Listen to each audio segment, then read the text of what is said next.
जिसने भी कानून को हाथ में लेने का प्रयास किया, जो भी बेटी की सुरक्षा पे सेल लगाने का कार्य करेगा, उसको हम पहले से इस बारे में कह देंगे कि उसको बिना मांगे जहन्नुम में जाने का टिकट हम काट करके दिला देंगे। यह अराजकता स्वीकार्य नहीं।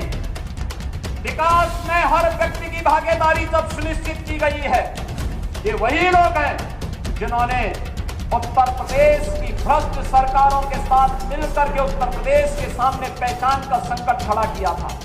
ये वही लोग हैं जिन्होंने उत्तर प्रदेश को बीमारू राज्य बना दिया था। याद रखना होगा, वे जितना सोचते हैं उससे ज्यादा हमारी पहले से तैयारी रहती है, और जब भी दुस्साहस करेंगे ऐसे ही पिटोगे जैसे बरेली के अंदर पीटे गए हो। कुछ लोग रहते भारत में हैं, लेकिन गजवाए हिंद का नारा लेकर के भारत के अंदर राष्ट्र विरोधी गतिविधियों को बढ़ावा देने का कुत्सित कार्य कर रहे हैं। गजवाए हिंद हिंदुस्तान की धरती पर नहीं होगा।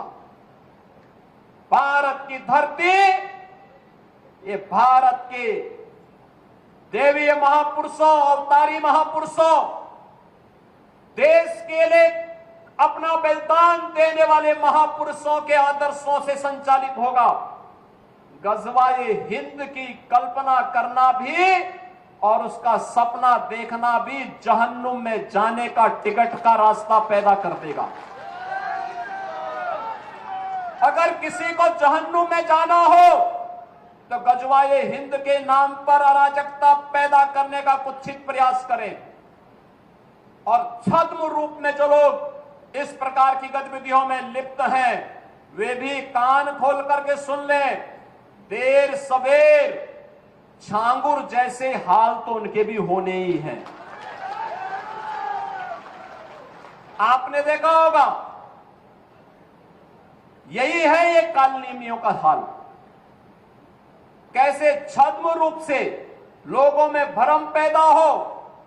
जलालुद्दीन ने अपना उपनाम रख दिया था छांगुर बाबा, जिससे हिंदू भ्रम में रहे, समाज की आंखों में धूल झोंक लेगा, लेकिन पापी कितना भी अपने पाप को छुपाने का प्रयास करेगा, उसका पाप का समय तो पाप का घड़ा भरना ही भरना है, और पाप का घड़ा भरेगा इस धरती माता उसको कभी बर्दाश्त नहीं कर पाएगी।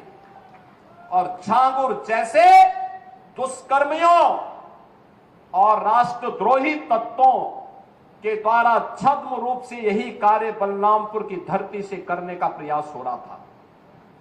हमें सतर्क होना होगा। जो लोग हिंदुस्तान की धरती पर रह करके भारत विरोधी गतिविधियों में लिप्त हैं, हिंदू विरोधी गतिविधियों में लिप्त हैं, हमें ऐसे कालनेमियों से सतर्क रहना होगा। उन्हें सख्ती से जवाब देना होगा।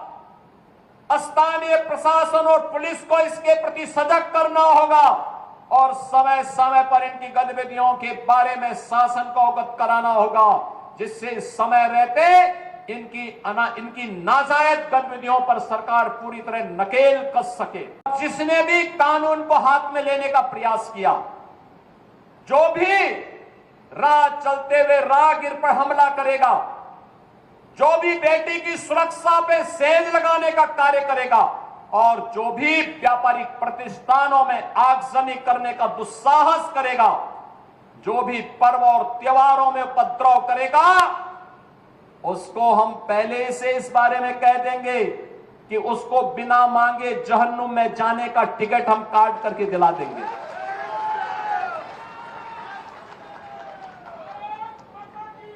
इतना पर्याप्त होगा उसके लिए।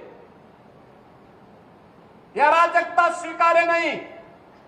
विकास में हर व्यक्ति की भागीदारी जब सुनिश्चित की गई है, गांव-गांव का विकास हो रहा है, कल्याणकारी योजनाओं में बिना भेदभाव के शासन की योजना का लाभ उपलब्ध करवाया जा रहा है, बिना भेदभाव के युवाओं को नौकरी और रोजगार उपलब्ध करवाया जा रहा है, तो फिर यह अराजकता कैसे? कुछ चंद लोगों को माहौल खराब करने की छूट नहीं देनी चाहिए। ये वही लोग हैं जिन्होंने उत्तर प्रदेश की भ्रष्ट सरकारों के साथ मिलकर के उत्तर प्रदेश के सामने पहचान का संकट खड़ा किया था। ये वही लोग हैं जिन्होंने उत्तर प्रदेश को बीमारू राज्य बना दिया था।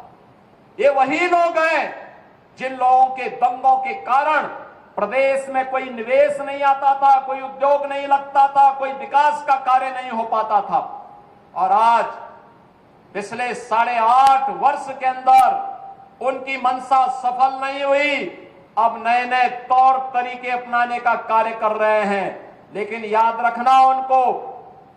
रखना होगा, वे जितना सोचते हैं उससे ज्यादा हमारी पहले से तैयारी रहती है। और जब भी दुस्साहस करेंगे ऐसे ही पिटोगे जैसे बरेली के अंदर पीटे गए हो। कुछ लोग हैं जो अफवाह पैदा करके भय और दहशत का माहौल पैदा करना चाहते हैं।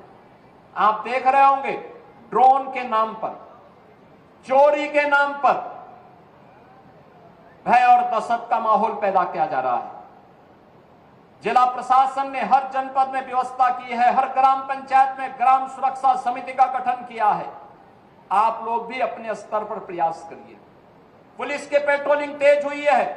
जो भी ये भय और दहशत का माहौल पैदा करेगा, ड्रोन के नाम पर अनावश्यक लोगों के मन में भय और दहशत पैदा करेगा, ऐसे लोगों के खिलाफ गैंगस्टर के तहत कार्रवाई करने के आदेश पहले ही दिए जा चुके हैं।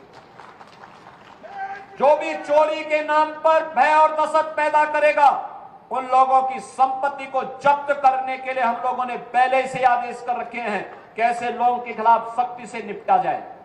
लेकिन आपकी भी जिम्मेदारी बनती है, एक सभ्य समाज के नागरिक होने के नाते विकास में, लोक कल्याणकारी योजना में अगर आपकी सहभागिता है तो व्यापक जन जागरूकता में भी आपकी सहभागिता होनी चाहिए। और व्यापक जन जागरूकता का यह अभियान, जिस अभियान के लिए आपका आह्वान करने के लिए मैं आपके बीच आया हूं, अगर कोई आपके गांव में, आपके कस्बे में, आपके मोहल्ले में, आपके अगल बगल के क्षेत्र में भय और दहशत का माहौल पैदा कर रहा है, पहले उसको रोको, उसको समझाओ। अगर नहीं मानता है तो प्रशासन को बताओ, प्रशासन अपने आप ही उसको ठोकने का कार्य कर देगा। आपको उसमें चिंता करने की बात नहीं है। आप चुपचाप बताइए, बाकी का इलाज हम स्वयं कर लेंगे। हमें लव जिहाद और धर्मांतरण जैसी राष्ट्र विरोधी गतिविधियों के प्रति सतर्क रहना होगा। गौ तस्करी और गौ कसी करने वाले तत्वों के खिलाफ सतर्क रहना होगा।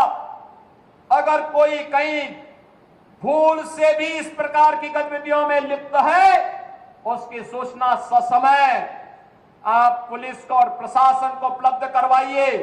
बाकी का इंतजाम हम स्वयं कर लेंगे। उनका क्या उपचार होना है, उपचार की व्यवस्था हम स्वयं कर लेंगे। अगर आप ये खबर फेसबुक पर देख रहे हैं तो वीडियो को लाइक करके पेज को फॉलो करें। इसके अलावा अगर आप इस खबर से यूट्यूब के जरिए जुड़े हैं तो चैनल को सब्सक्राइब करके बेल आइकन दबाना बिल्कुल ना भूलें। नमस्कार।